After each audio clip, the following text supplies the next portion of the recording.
Welcome back to the Garden Hutch. Today we'll discuss what to expect during week 8 of growing your own summer garden plants from seed. Let's get going.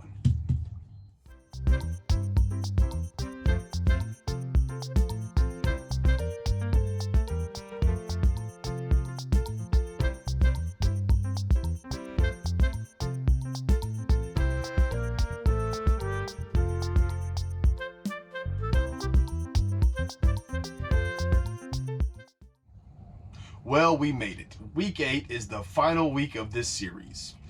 During this week, there's going to be a lot to keep up with, many of the things that we've done each week up until now. So let's start by reviewing those. Each week, we're going to need to make sure all of our plants are watered. We're going to need to make sure that we stick with our fertilizing routine. And if necessary, we're going to need to continue up potting for plants that are getting too big for their current cell, but they're not ready to go in the ground yet. Now, here in Zone 7B, we usually can plant right about now, middle to end of April. I've said it many times on this channel, and I'm going to repeat it once again here. I do not plant my nightshades until the last weekend of April or the first weekend of May. And this year, it's looking more and more like it's going to be the first weekend of May for my tomatoes, and my peppers may not even go in till the middle of May, given the lows that we're having right now. So in our zone, in the 10-day forecast, it's still getting down to the mid-40s. I do not like putting my peppers in the ground until the risk of being in the 40s is over. I like it to be around 50s beforehand. So I'm just going to keep my peppers here in the greenhouse, continue to baby them until the temperature gets to where I'm comfortable with it. Now, having said all that, if you want to put your peppers and tomatoes out and it's not going to freeze, you do you and you go right on ahead. I don't think it'll have too big of an impact on your plants. Personally, I just don't like mine in the ground when there's a chance that things are going to get that cold. The next topic of discussion for week 8 are going to be direct sowing and our cool weather crops. So what I mean by that is we don't direct sow very many things here on the homestead. Most of the things we like to start ahead of time so we have an idea of what the germination rates are going to be and we can space them the way that we like. That doesn't mean that you have to, it's just what we like to do here.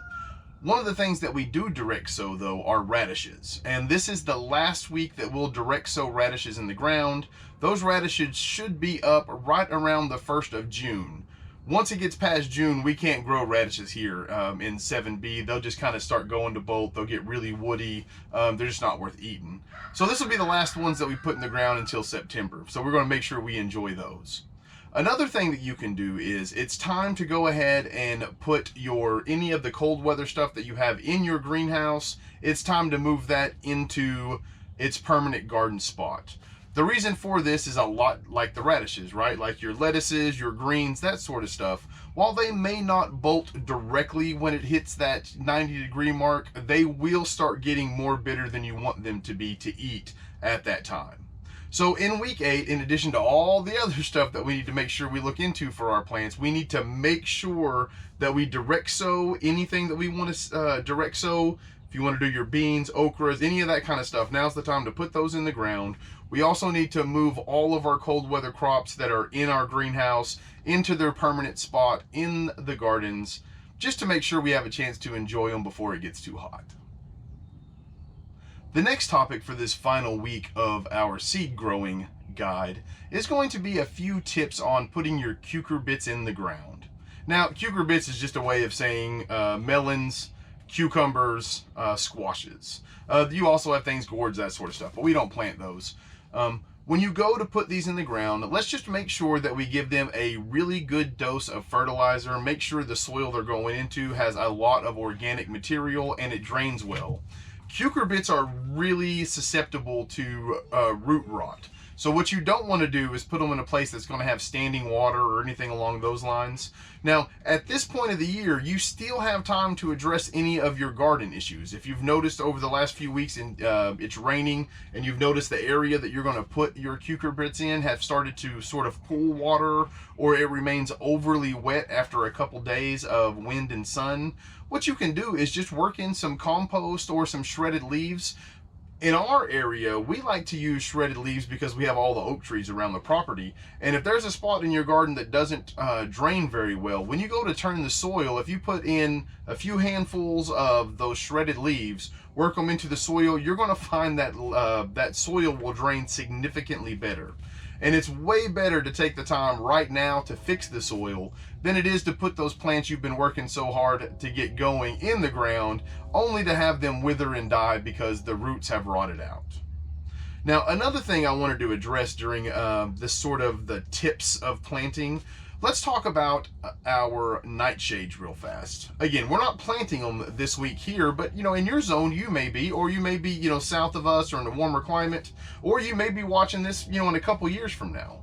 One of the things that we really like to do in our nightshades is I use a very simple mix. When I go to dig the hole, I'll put this mix in the bottom of it and then put the plant directly on the mix.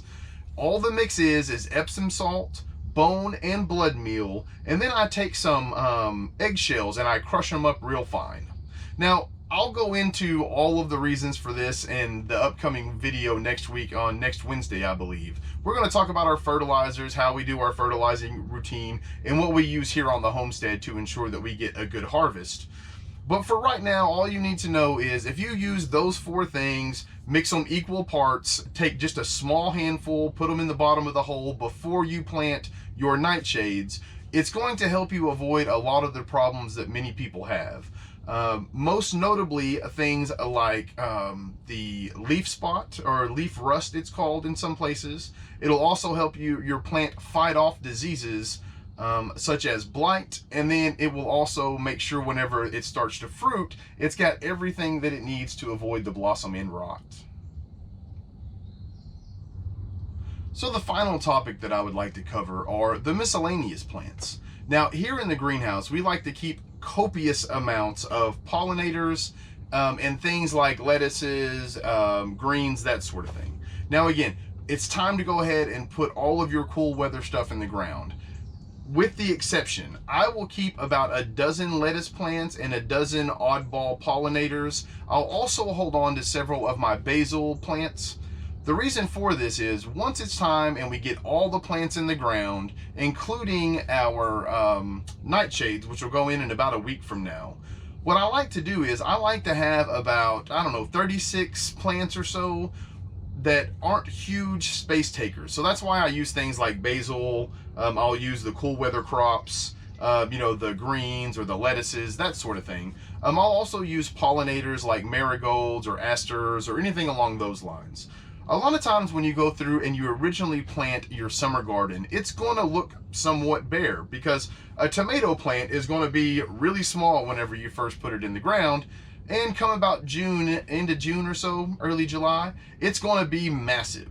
But in that interim, there's a lot of space that is kind of wasted, to be honest. So what we like to do is in that wasted space, I like to put something, let's say like a marigold. The marigold is going to benefit the tomato long term, and it'll also make sure the garden doesn't look like you forgot a spot or something as the day goes along, or as the year goes along, I'm sorry. In spots like in front of our cucumber plants, where there's a whole row of cucumbers, and those cucumbers will take up almost that entire bed by the time July arrives. However, right up until July, there's going to be probably 18 inches worth of growing space that's simply just going to be sitting there. What you can do is you can plug in things like turnips. You can put in, we like to use the leaf lettuces. You can also put in rows of radishes if you'd like to do that. And all of those crops are going to be able to be pulled, eaten, and enjoyed before your cucumbers or your tomatoes or peppers or whatnot, before they need that room. So these are some tips that I've, kind of learned along the way on how to make sure that I maximize my growing area while at the same time respecting the space that my summer crops need to get to their full size and produce as many vegetables as they can. Well, that about wraps it up for our summer seed starting video. I hope you folks have enjoyed this video as much as I've enjoyed making it. If you have any tips or anything that you'd like to add to this conversation, do me a solid and put them in the comments below. As always, I appreciate all you folks who have taken this journey with us. Till next time, I hope everybody takes care of themselves. Peace.